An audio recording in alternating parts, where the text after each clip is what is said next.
नमस्ते सदावत्सले मातृभूमि। तमिलनाडु की सरकार ने स्टालिन सरकार के बारे में हम सब जानते हैं कि स्टालिन लगातार, वो चूंकि ईसाई हो चुके हैं, लगातार वो हिंदुज़्म के खिलाफ, हिंदुस्तान की इकोनॉमी के खिलाफ, हिंदुस्तान की टेक्नोलॉजी के खिलाफ, हिंदुस्तान के हिंदुत्व के चरित्र के खिलाफ, यहाँ तक कि उनके बेटे ने तो हिंदुत्व को ही या सनातन को सड़ा गला बता दिया, सनातन को एड्स और HIV बता दिया, सनातन के विषय में क्या नहीं किया, उस विषय पर कई केसेस फाइल हो गए।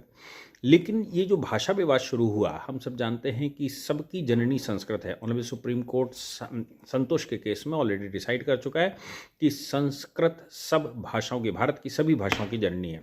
इसलिए तमिल की जननी भी संस्कृत है। ये मानते हैं कि तमिल विश्व की सबसे पुरानी भाषाओं में से एक है, लेकिन इसके पीछे की जो लिपि है, इसके पीछे का जो भाव है, वो संस्कृत है। इसलिए संस्कृत के बगैर तमिल भी नहीं हो सकती। सवाल यहाँ पर ये पैदा होता है कि तमिल भाषा को लेकर इतना विवाद क्यों?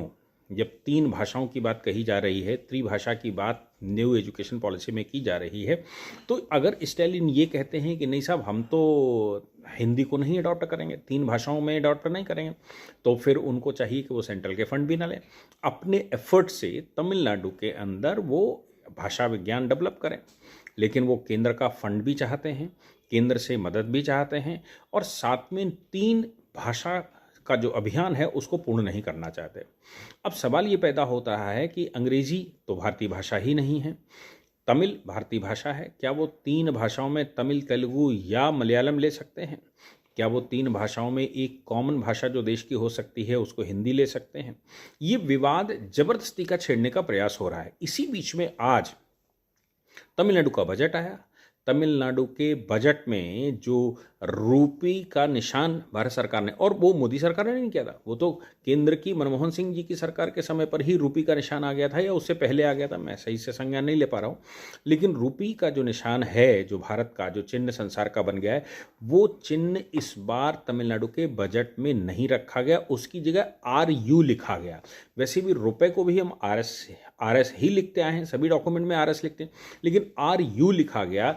इसका वो अनजाने में किया गया है या जानबूझकर किया जा रहा है, या वाकई में कोई विवाद पैदा करने की कोशिश की जा रही है, या कोई विवाद है ही नहीं?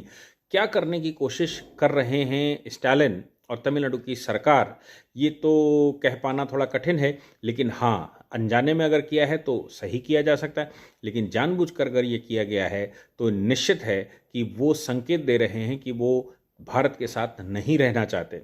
अब ऐसी परिस्थिति में उनको क्या दंड दिया जाए, ये भारत का संविधान बताता है कि ऐसे विद्रोहियों के साथ क्या किया जाए, लेकिन उनकी मंशा ठीक नहीं है।